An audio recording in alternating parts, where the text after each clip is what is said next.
welcome back to Reasonably Ad Lib. This is going to be a special show. I got to talk to a very good friend of mine. His name is Matthew Swihart. He's a trumpet player. We used to play together a lot in the Seattle area. And right now he's working on a Doctor of Musical Arts degree at the Eastman School of Music.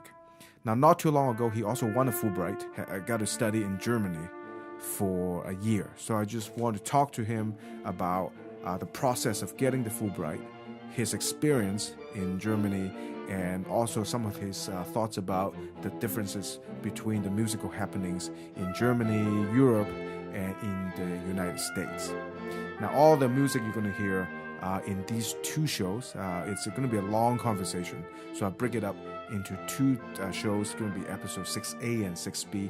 Now, all the music you're going to hear in these two shows are performed by Matthew Swihart, and the music is written by composer Greg Bartholomew. He's based in Seattle. Again, we have a Facebook page. The address is facebook.com/reasonablyadlib. You can also subscribe to our show on iTunes. Just search for us. And you can also find our show at Open Sky Radio in San Francisco, California. So without any further delay, here is Matthew Swihart.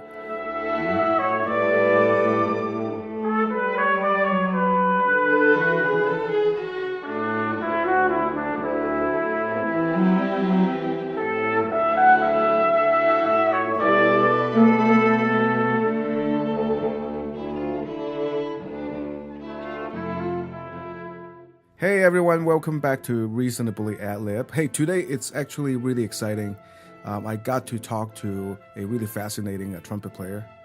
Can I say fascinating trumpet player? Is that like against the Constitution or something? And a very good friend of mine. We had a lot of good times playing together back in Seattle. His name is Matthew Swihart.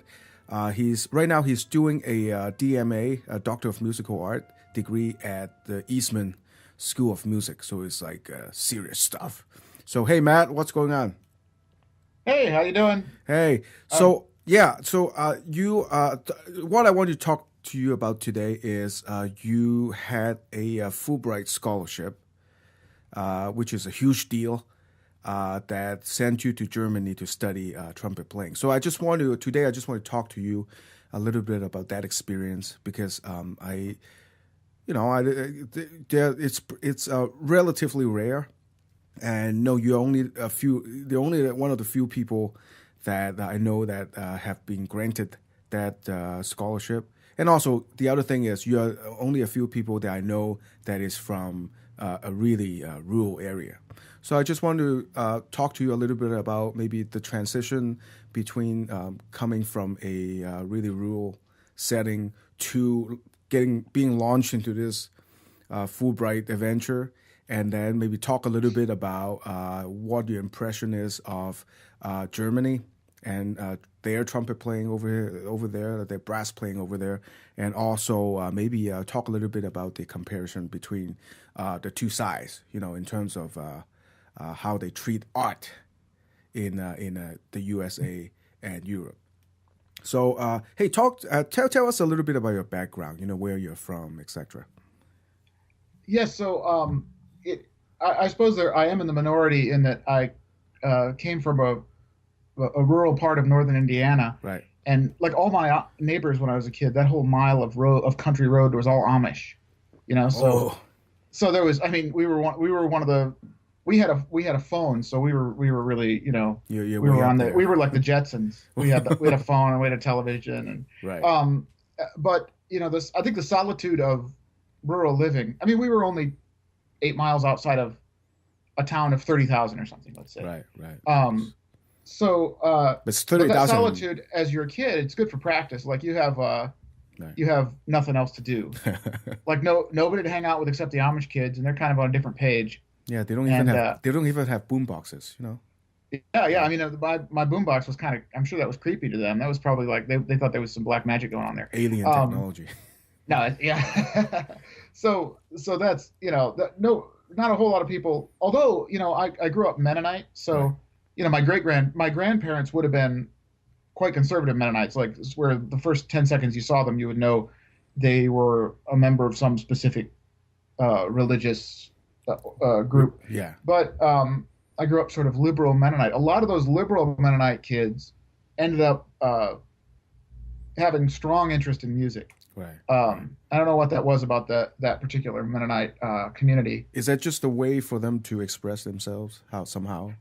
Maybe so. I mean, at least when I was growing up, there was still some suspicion of pop music, and I think the parents felt that the parents were in a transition where they were raised, like my parents, the baby boomer generation of those Mennonites were raised that if it wasn't religious music specifically worship oriented, then it was suspect. Right. And then my parents' generation was feeling broader than that. Like certainly classical music and jazz were the norm. And they wanted to insulate us with that and expose us to that. I mean, both my parents were teachers too, so they were also thinking sort of about my development as a person. And wow. So that's they. I mean, I was in the, my parent. I was very lucky with my parents' attitude about things, about learning. Because of course, 2 generations back, they were getting 8th grade educations, and it was very much like stay in your community, stay simple. Right. But that is a phenomenon. Like there are quite a few Mennonite youth and kids from backgrounds like that and I met some of them in my throughout my life and career. I've met some of these people who come from really religious backgrounds, and classical music was an outlet that was okay. That wasn't. Right. So it kept them from safe. Yeah, it's safe and virtuous in its own way, right? So that was which is very interesting too, because they are more than enough risque elements within the classical music too. Just this Carmen, just veiled, right? I mean, it's like a lot of the Mozart operas are pretty soap opera-ish, in terms of material, in terms of the plot, etc. And we're not even getting into the more some of the more French works. It's interesting. Yeah. It's interesting that they would in a way limit knowledge and isolate young kids, and they want them to study only classical or listen to only classical music without actually knowing the whole story. Yeah, that's and then that's inviting to the kid, because the kid realizes there's stuff in there. I remember being in high school and kind of reading the background on Berlioz' Symphonie Fantastique. Yeah. And kind of marveling, being interested in the whole artist experience of the drug use and the right basically losing your mind and hallucinating and all that. So man, we're talking about we're total tangent area already, but I mean they are so. So many of our great Western classical music composers are homosexuals, are gay, and I mean, and somehow they kind of not make aware of that. There is a way to shield, young people or whoever from knowing that, and Yeah, sorry, that's a tangent. And not too long ago, there's denial too. Right. Not too long ago, that discussion came up somewhere about Tchaikovsky. Like Tchaikovsky is being forced, as I understand it, being forced into a really unhappy marriage. Because anyway, so now when you were young, we were talking about the late 70s and the 80s, right? Mm-hmm. And you're saying that you have a very limited exposure of popular music at the time, and with popular music, we're talking about like Michael Jackson. It was, and not even particularly. I think my older brother was listening to a lot of Beatles, Doors, early 70s. So the classic rock type of thing was the only popular music I wasn't so. I've never in my life been up to date on what was going on right now in popular music, and that was true then too.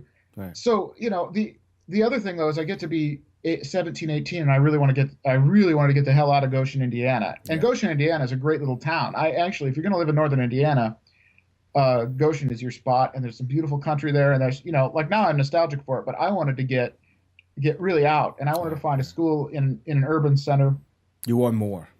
And for me at that time, Cincinnati was it, because a combination of the of issues of money, and then the school being kind of an old, well-respected school, and I felt like I was going to a conservatory because it was in the name. Right. I mean, to those listeners who are in Hong Kong and maybe parts of U.S. that are not familiar with Indiana, northern Indiana is like closer to the lake, right? Yeah, And Lake Michigan. and Cincinnati is on the southern part of Ohio. It's like actually right Yeah. across from Kentucky. So So it was it's only not 4 hours away. right. It's not Yeah. that far away. So And the thing about Northern Indiana is there's Chicago 3 hours right, away, right. and then Indianapolis, which didn't really have a school that and then Notre Dame. anyway. So and my folks were at the time. Now at the time, my dad was dying of cancer, and he knew it. Yeah. I mean, it was a rough time for them to be sending a kid to college, so they also weren't keen on me going farther away or getting a lot more money committed to my education Right. than Cincinnati already was not a cheap school even Yeah, then yeah. for an undergraduate. Right. So Cincinnati was a level of exposure, and then I did my master's in Houston at Rice University. Right. Right. And up to that point, I mean, I think I was in my early 20s when I first saw the ocean. So it's still that kind of insular. Sometimes I still have sort of embarrassing moments when I think about some of my attitudes and habits and behaviors up to and through my time in Houston. Right. Right. So As do I, because coming from Hong Kong, and coming being dropped into the U.S. basically airdropped into the U.S. And Yeah. now I think back 24 years ago, certain things, certain points of view I had with various things, race, society. And now that I think back, I really have such a rudimentary understanding of what things are, and in general and in the U.S. So anyway, so that's a totally different discussion. Hey, maybe you can be part of the political podcast. Yes. yeah, I mean, you and I actually we find a lot of overlap in that Yeah. those layers of exposure. Right. So So how did the Fulbright come about? So by the time of I had the Fulbright, I had already done my master's at Rice, and then I fell in love with this gorgeous Russian pianist. And she was key to me getting this grant too, because she was my accompanist on the recording. Right. And we got to make a lot of takes, of course, because she was patient with me. Right. So Natasha was the best friend of one of my roommates. I met her. She was at SUNY Stony Brook doing a doctorate. Right. And she called me. So we suddenly are all in love with one another. And she calls me and says, "Look, there's SUNY Stony Brook is in right now. There's money for a trumpet player. If you come up here, you could probably get an assistantship." Got to do it. And sure enough, yeah. I mean, I got free tuition and a little bit of money. Right. And that doctoral program is very performance oriented. So from an academic point of view, it's really different than the Eastman doctorate that I'm now trying to finish. Right. So I did a year of the SUNY Stony Brook program. I really finished almost all the coursework in 1 year. I meant to go there and draw the whole damn thing out and have health insurance and being able to defer my loans and have health insurance and then work into New York. That was my plan. If I got the doctorate, that was gravy. Yeah. So Natasha and I made the tape and at about halfway through the year, we could tell that we couldn't actually live together. And I knew I had to get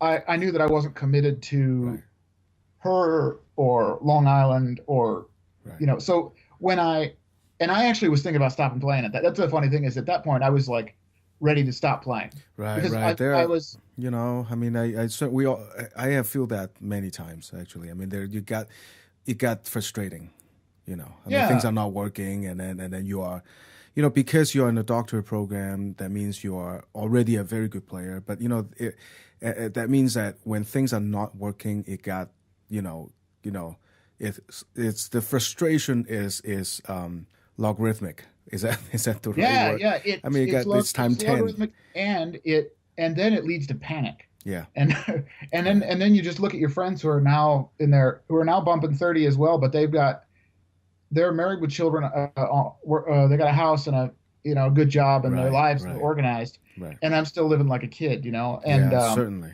Yeah. So and also jumping from lily pad to lily pad as far as survival, right? Which was going to be the case for years after that. I got a so within a couple of weeks though, I won the schools. I was one of the winners of the school's concerto competition. Right. So I got invited to play a concerto with the school orchestra.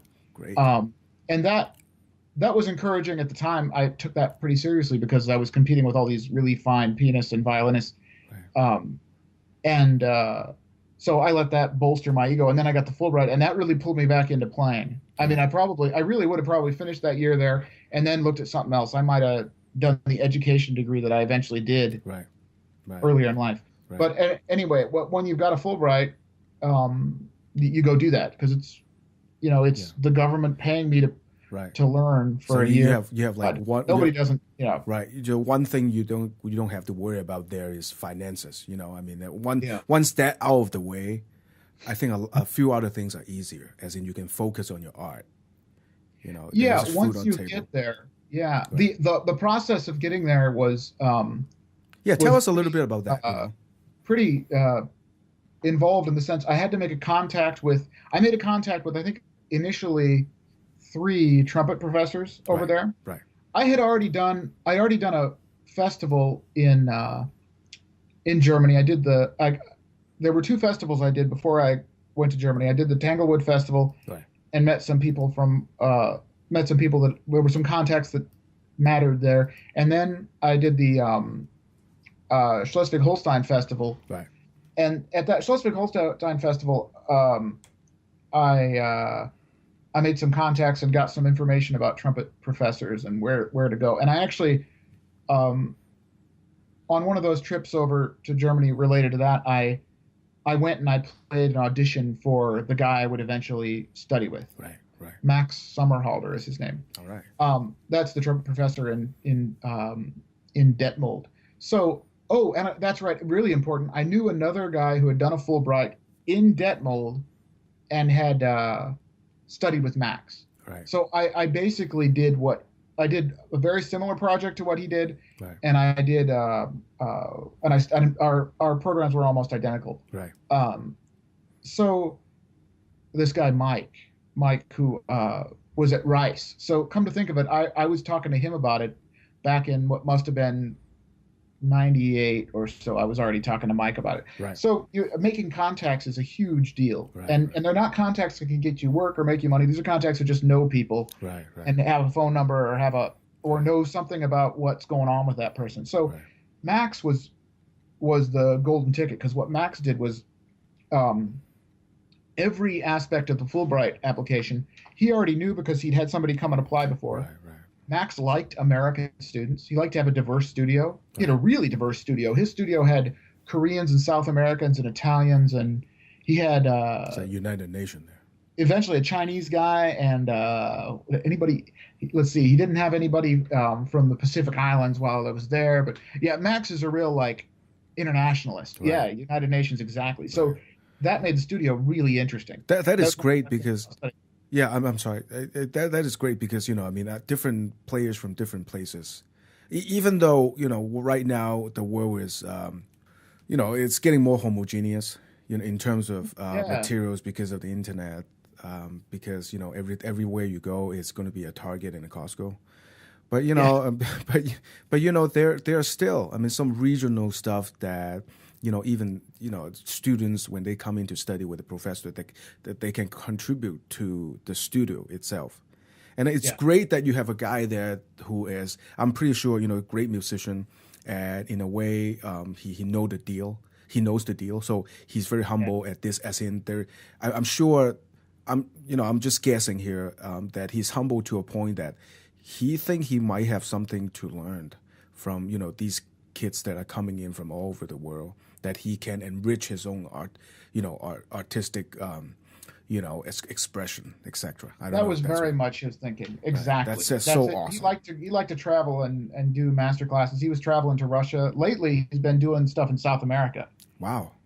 So he's a very there's a guy who's just not afraid of much either in the practical sense. Right. He'll express fears, but then he'll go do crazy, courageous things. And now he's just now retired or retiring in the last few days. In fact, they had his retirement party or his last days working that job. Breaking news. So, yeah. So he's not a really old man. He's still got a lot of music in him, a lot of playing, and a lot of teaching. He'll do great stuff in his retirement. I have no doubt. And so that was the choosing the right collaborator was a huge deal. It wouldn't have happened without that. And in fact, he had already had a Fulbright student studying with him before under that program, so he knew the ins and outs of it. And his side of the application, which is important, which is he wrote a letter saying, this is what we have to offer. This is what Matt's experience would be if you funded him to come here. Right. This is what Matt's contribution here would be. He wrote that stuff up beautifully. And so that was gold. Because I saw a couple of other Fulbright applications before I wrote mine. Yeah. And you've got one page, maybe a little more, to make your case. Right. And that's got to be a crafted little. I had a bunch of people read mine. I had, in particular, one theory composition professor at SUNY Stony Brook read it and edited it with me, and just got that thing razor sharp. And that's one of the big factors too. And then you have to make a good tape, and the content of the well, nobody makes a tape anymore. They make a recording. But when you make the recording, your repertoire should cover all the bases of the at least of that which is traditional, and also something novel or something that shows that you got to really think out your application, make every dimension of it because you're competing with other people who are really doing the same thing. They're thinking that way too. Right. But luckily, most of them are young and dumb in that sense, which is, even then when I was 28 or something, I was older than a lot of the applicants. So, when you're 22, maybe you don't have the same perspective on the same savvy. Yeah, you live a little and you have a little craft, in terms of know how you do it. So you do have to hook up your own deal. As in, you have to hook things up first, and then basically write a business proposal. To have them look it over and judge it, and then whether they decided to figure out if they want to fund you on this this thing. Exactly. Yeah. And the language component is different for different countries. Like I've known people to go to Norway or Finland or someplace like that, and then they don't really need another language because nobody knows Finnish. No American knows Finnish. Maybe they get an application. They certainly get applications where somebody's studying something specifically related to Finnish culture, history, or whatever, and then they speak Finnish. But if you're a musician, you're not going to find a trumpet player who speaks Finnish. So those countries, actually, those would be great places to go study if you don't have a language strength. I spoke some German. I had the German of maybe somebody who's had a couple of years of college German. Yeah, I think like most of us went through graduate school, we at least read some German because you have to, In my case, I do have to take a test for the musicology degree, but I mean, it's good to know other languages. And I think that would have been different for me if like the academics that I knew who studied there, the other people in the Fulbright program who went there to study that year, they generally had better German chops than I had. Unless there was some other compensatory element that they could bring to the table. So if you're studying in Germany, France, probably Italy, any of those locations for Fulbright, you better have some language skills. Now, in the Fulbright committee, do they have? Are they all just venture capitalist types, or do they actually in the committee? Do they actually have actual music people to make the decisions, or how does that work? That's interesting too, because I don't think so. I think they're generally academics of. Although the person who listened to my tape was a musician, they found a trumpet player, some heavy hitter trumpet player to listen to my tape. But the interview and it was I don't remember if there was music faculty there. So you just have to sound smart and eager and thoughtful to people who are, and at the time that was harder for me, for people from the history department, philosophy department, probably maybe the engineering department or something. They probably have some kind of formula for who's got to be on the committee. And how that evaluation goes. So I mean, there's a tremendous amount of luck of the draw, and I was very, very lucky to get it because there's also the combination of who's on that committee and Um, Man, if you know what you're doing. I mean, you prep. Look, sounds like you prep your app.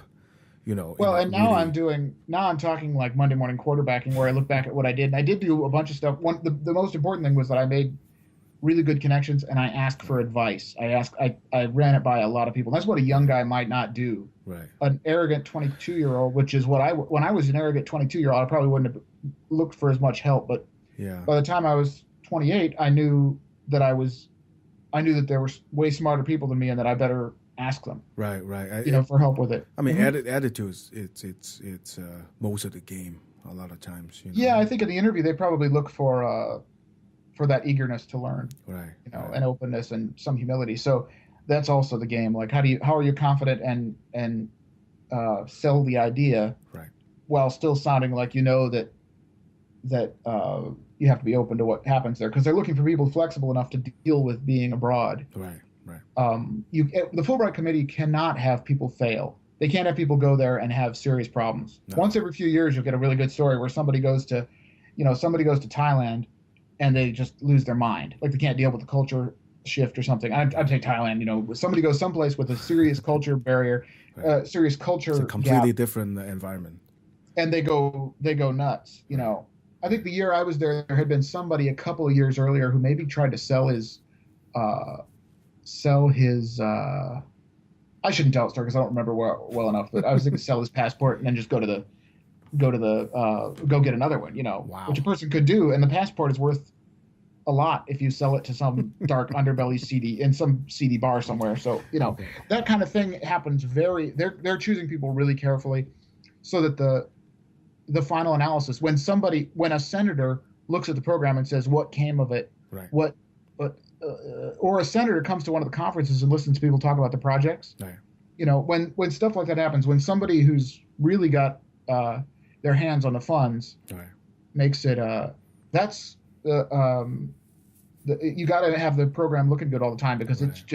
it just begs to be cut in certain administrations. Right. And I'm sure everything has to be very concise and to the point, because I mean, these heavy hitters that you're not going to, we can spend like a couple hours telling them, why, why airflow, on this trumpet is not, you have to adjust your airflow with, a Bach, valve trumpet and some other brand, you can't And go then the into rotary details valve like that. does, Right. yeah. Right. It's hard to, so that aspect of the interview, I wish I could remember more clearly how that all went and what they asked, because that's a good question. What is a guy who's head of a philosophy department at SUNY Stony Brook, let's say, ask me about the difference, why it matters whether you play a piston trumpet or a rotary valve trumpet, and why it matters that the Germans approach certain orchestral repertoire differently than Americans. Right,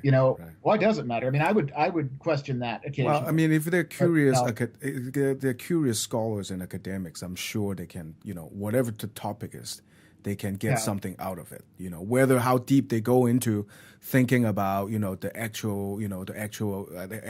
actual stuff that what we are talking about, that's a different question. But Yeah. I mean, if I think we are musicians, both of us, but we kind of think about other stuff. And when there are two physicists telling us some stuff about, quantum and neutrinos and stuff that we're like, what? Way above our heads, Yeah. But because we are, naturally curious, I think we will get something out of that conversation, even though we have no idea mainly what the heck they're talking about. So Yeah, I mean, if you're lucky, the physicist has some way to connect it to something, Right. so that and if I was to do that interview now, I would want to connect the German approach to brass playing and orchestral playing to the history of Germany and Right. the language and the people's attitudes and their aesthetic, and you can get into that, and then maybe you've got them. Maybe then Right. the committee is so that's all hard to do. And I when people ask me about it, because you do get asked, because Right, now I'm at Eastman and we have young people there trying to applying for Fulbrights, right. and I wish I knew what to tell them. Right off the bat, I can think, I mean, one of the things you can hope them maybe, is if there's a literature person, how an modern American person would approach Goethe, than Yeah. a period German or Germans scholars or European scholars in the early 20th century, what would be the difference between the interpretation or how they would think about it?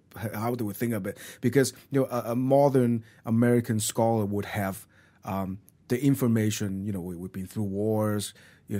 We've been through the modern 100 years of So how that additional information would influence when we look back into stuff that happened 150 years ago. So, well, anyway, that's another tangent. Yeah, it makes those discussions. I want to say that about once I got into the program. Right. That there was a language program where you could do an immersion language program for, I think it was 2 weeks. Yeah. No, it was longer than that, man. It must have been 5 or 6 weeks. Come to think of it, that's right. Actually, it was only 3 hours, but it felt like 2 weeks. Yeah. Well, we stayed in dormitories with all the Fulbright grantees from all the air. So that was one of the best things that happened the whole time. Actually, I'm really glad that was not required, but was offered. Right, but most people do it. This is in the U.S. or in Germany already. And this was in Germany, so I went like 6 weeks early, and I went to this language program. Right. And so you got well. First of all, you got a notification. You got it. So then you start planning your actual trip. So however months later you are there. You landed. Yeah. And that aspect, that at that time they actually greeted us at the airport, and man, they made you very comfortable at that stage. So they start with sort of a hands-on approach. It's like it's like our language program. It's like ROTC at the Fort Lewis doing regional. Yeah. They really were trying to again sort of assuage our fears initially. Right. And then, although we were dealing with a lot of youngsters who were kind of who were not afraid to go abroad. I was. For me, it was. Right. More stressful than some of the others because I had not traveled abroad as much as most others who were in this program. So the language program, there were people there studying something linguistic there were people there who were studying something cultural in the visual arts or in engineering or in economics so there were all these people in the same field and we all lived together. Right. And that was a very that was a pretty amazing group of people. One of the coolest circles of some of the best conversations I'd had at that stage of my life, and a real initiation. So it actually made me a better representative of the United States when I went to my location, which was in Detmold, Germany, which is a little tiny town with a very old music school. It used to be the county seat back in this 18th century. Right. So there's these old buildings and there's a museum and but there's not that many people. Right. They have a pub there that's been there since like the 1400s or something. Like it was, it's that kind of place. One of the originals. Yeah. They, so it was, and then as I said, that music school was very international. Not just the trumpet studio, but the whole music school, because Detmold is so cheap to live. Right. You had a lot of internationals coming. Right. To study music in Germany and try to move into the German scene. The Germans should be that gets to the whole immigration thing because all of these people coming from outside of the country, and then education is free in Germany. So if you get into the school, which was another aspect. By the way, I had to also apply to the school. Right. And I did get into the school. Had I not gotten into the school and gotten the grant, that doesn't happen very often. Once in a while, it does. Right. I had a letter that basically said I was going to get into the trumpet studio. Right.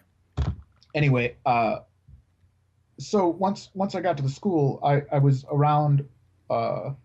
It was such an international music school that it didn't really feel. It felt predominantly German, but not fully German. Right. If I'd gone to some other schools, they might have felt more like 60-30 German. Right. But then again, Eastman is also a school where we have a lot of international. Yeah. Not so much in the brass world, but yeah. So.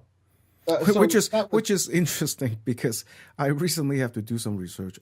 I'm doing some, just casually, just glancing some YouTube.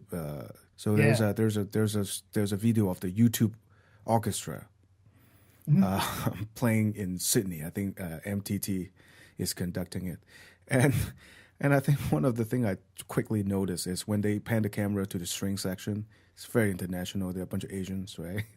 Yeah. I'm sorry, but Asians are, a lot of times, I notice that kind of stuff, right? You pan over to the woodwind section, again, it's very international. There are a lot of Asians. Once the camera pan the camera to the brass section, everybody's white. Yeah. Everybody is white. There's a one woman there, but everybody in the brass section is white man. So Big, anyway, lanky white dudes. Yep, absolutely. Okay, so that's a completely different discussion. But and it is too. We got to do that sometime. That's a good discussion to have, and it relates to the Fulbright thing because I was in a situation that was so that was the internationalness of that school was really great, and the teacher I was working with was himself. He was Swiss, but he was educated in Paris. Right. He went to the Paris Conservatory, and then got a gig in a German orchestra. Spent a lot of his career in a German orchestra. Got the sweetest gig you could ever get, which is a tenured job at a German conservatory. Wow. Because it pays great. Like their pay scale doesn't work like ours. Their pay scale, the guy who is a professor in music gets paid very similarly to the guy who's a professor in law. Wow. So there's more. So the salary is better. Which does the not situation is they're not working nearly as hard as the American professor at a 4-year college who's got to also teach music theory and anyway. Which I guarantee you it does not happen in this country. They pay everybody in a different scale. So it was language an issue?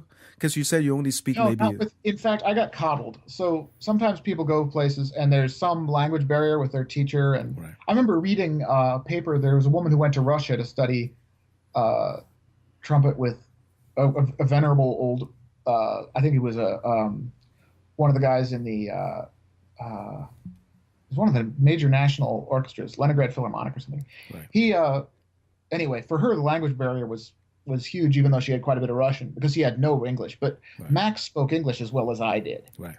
Max speaks English, Italian, French, Spanish, and some Russian, and he's one of these guys. They do that over there in Europe.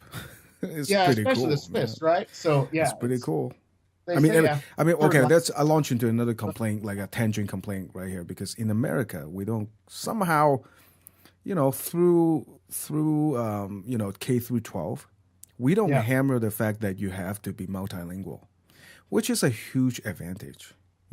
I know English and I know Chinese, and there are so many things that I think the Chinese part really opened a lot of doors. There's sometimes when I talk to people and that totally benefit other stuff that I do. The politics podcast.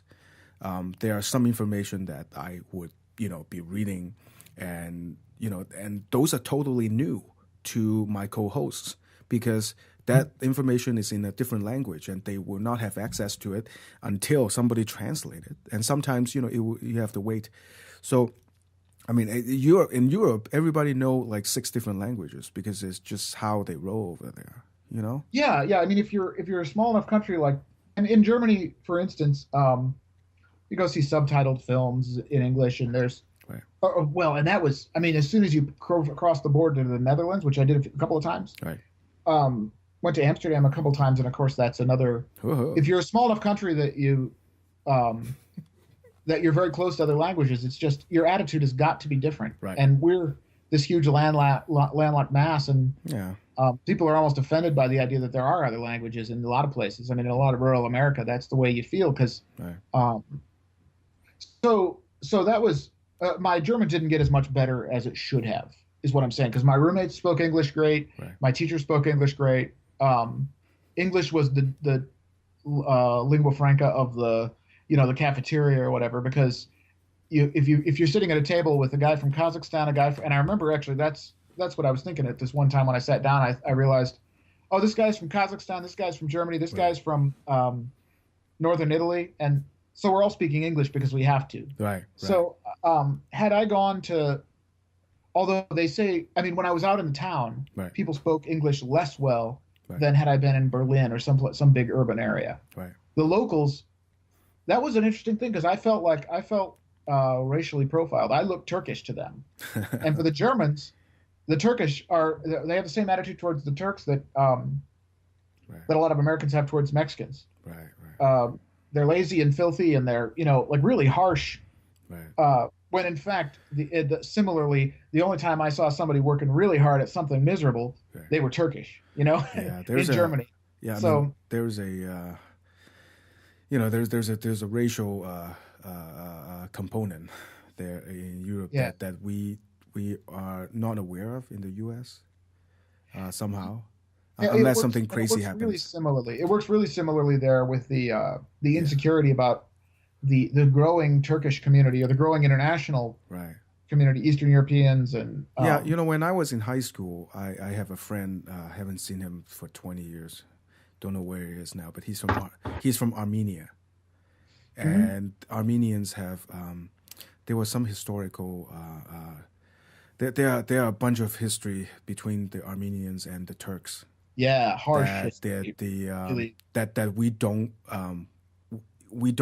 we're not aware of here. Right. Most of us in the U.S. and we don't know much about. Yeah.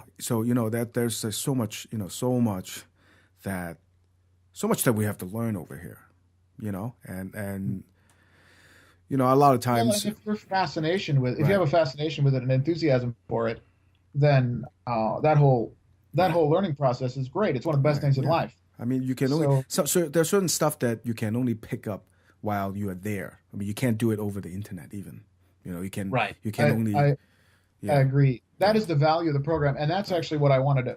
I want to make sure I say that several times during right, our conversation, which right, is that the Fulbright program, though uh, I think it sticks out like a sore thumb as something that could be cut. right. Americans say, look at their budgets at the situation we're in.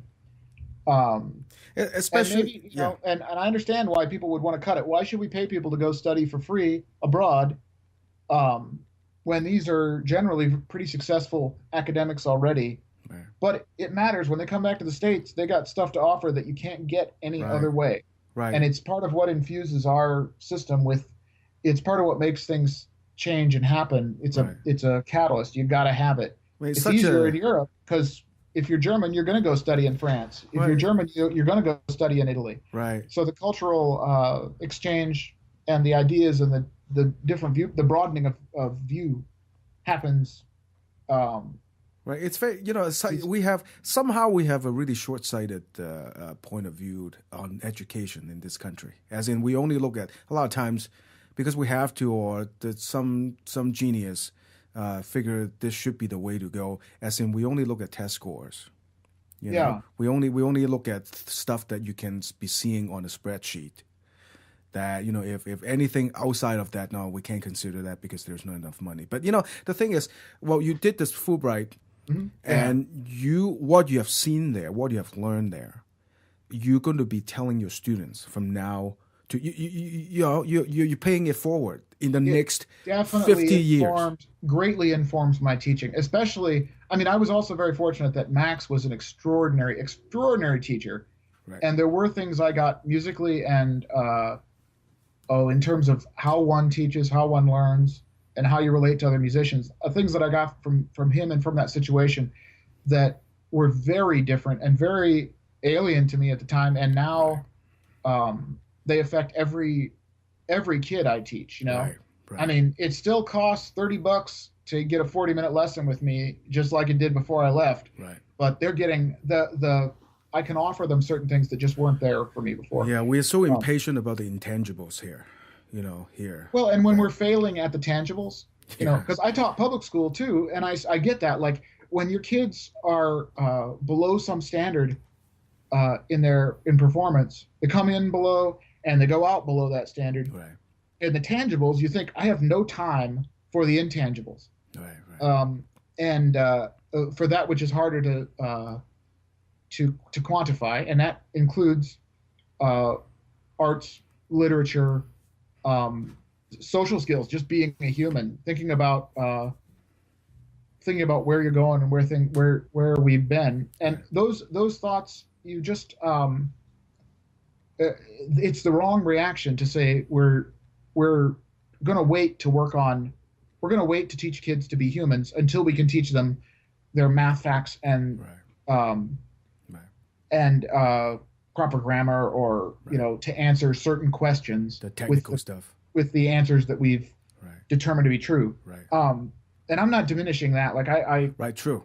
I think that the standardized tests, the standard of those standardized tests tends to be pretty reasonable and pretty well designed, but we just don't acknowledge how much we have to do to get kids there. Yeah.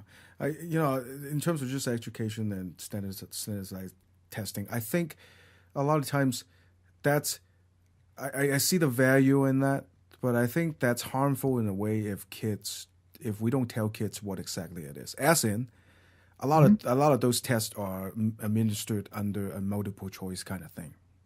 Yeah. Multiple choice kind of setting. And, it's A, B, C, and D. But that's not what real life is, I mean, real life is not A, B, C, and then D is all of the above. There's a lot more options than that. So, I mean, I think one of the really important things is we need to tell young students that, that the test is just a test, but that's not how you should be living and thinking. Yeah, and it's not your education. Right. That state designed standardized test. Right. And that's where exposure to things and this cultural exchange, this openness to being a part of the world is so crucial. Right. And if the Fulbright program is whittled away to nothing, which could happen, and there would be no public outcry, because not a lot of people don't know what the program is. Right. Which is fine. I mean, what we rely on our leadership, on our Congress, to determine to maintain the funding for what's important. Right. This is why this is one of the things that you can argue that the federal government this is the minimal government versus how should I say, a progressive government. That the minimal government should do the minimum, right. And programs like these should only be in the private sector. Yeah. And then you eliminate NPR and the public television and any number of other things. Right. School lunches. Who knows? Where do you? And so why does the Fulbright matter now? Why is the Fulbright still? Right. Why is that program and programs like it still vital to the health of our culture and nation? Yeah. That's really. I mean, it's really fascinating stuff. It just brings in so much. Music is not music in itself, and art and academic studies. It cannot be isolated into its own thing. I mean, it's just the tentacles extend to all the other areas, and it's like, there. It's kind of like a Wagner opera. There's like what was that word that the complete art or something? I don't want to. Yeah, Gesamtkunstwerk. Right. It's like it's just where's the S go in that? Anyway, it's just a thing, but it bring in every aspects of what humanity is all about on this one. So, well, and that's part of what I think why it's hard to get arts funded in the States. Right. Which is when I was in Germany, I realized that the arts organizations, because they've been there for 200 years, a lot of them have been there through, pre-democracy, fascism, and now, progressive democracy. Right. No regime wants to be responsible for shutting that orchestra down. Yeah. No regime wants to be responsible for diminishing arts funding or for especially in an era when Germany's becoming more multicultural. Right. And so the idea of some kind of centralizing German culture, right.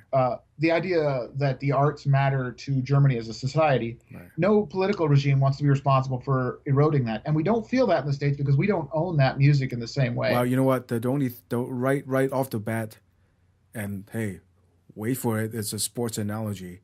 It's like thinking if somehow somebody bought the New York Yankees and moved it to Nashville. Yeah.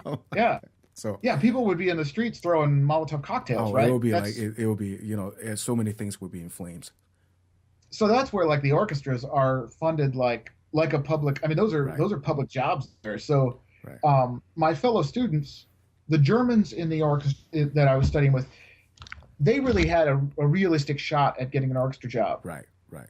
I don't say it at Eastman because it depresses people, but virtually nobody has a shot at an orchestra job in the States anymore. They have to go through the entire process.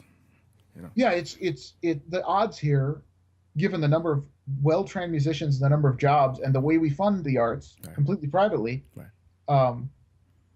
It's just a different. As a musician in the States, you have to make your own thing. Right. You have to be an entrepreneur, and in Germany, you can make your own thing without making any money. You don't have to make money doing your own thing because a lot of those musicians do make it into orchestras. Right. So they've got things funded, and then they can do the thing on the side that is their high art.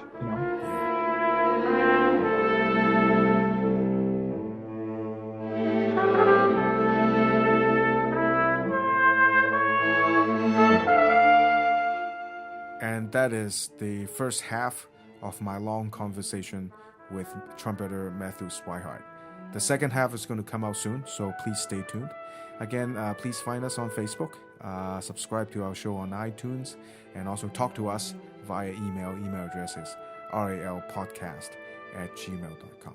Okay, I'm going to see you on the second half of this conversation. Thanks for listening.